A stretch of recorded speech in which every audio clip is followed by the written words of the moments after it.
We are in it. This is happening today. Trump announced that he believes that a dozen state elections should be federalized in this country, that the federal government should take over the state elections and presumably blue states. Against the Constitution, but that doesn't matter. The integrity of the elections is so important at this point that they are trying to sabotage it.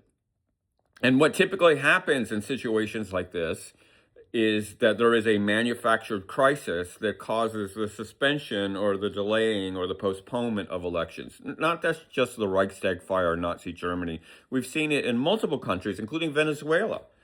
And Trump's favorite, Turkey, Erdogan pulled this trick. Peru, the Philippines, Azerbaijan, they've all done this little authoritarian trick where they say, oh, there's something bad happening, the communist or ascendant or whatever the crisis is, and they suspend the elections and they stay in power.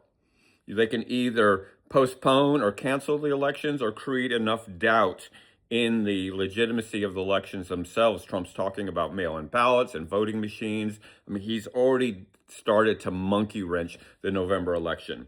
That's why of all the things that we have to focus on, and good God, we've got a lot to focus on, the November elections are paramount. We have to have safe, secure, legitimate, and valid elections this November. And the odds are against it. He is lining up everything he can. Stephen Miller and all his army of dark enlightenment, anti-democratic forces are lining up to sabotage November. So that has to be primary focus for us. And what can we do about it? There's all kinds of things you can do. First of all, we need a lot of lawyers on the spot. All right, we need a lot of people there. We need people to volunteer to be poll watchers or work in the polls themselves. Retired people. This is a great place where you can put your shoulder to the wheel to be a volunteer at a voting station this November. We need people to monitor elections the way that Jimmy Carter goes into third world countries. I mean, Jimmy Carter went into a lot of countries in the developing world to monitor elections, not just the developing world, first world, second world, third world, they're all the same at this point. We need election monitors here, and we may need outsiders to make sure that our elections are safe.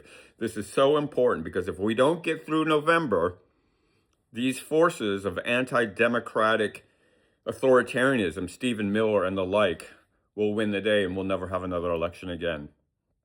We'll never have another legitimate election again. Small d democracy is gone. Right? November.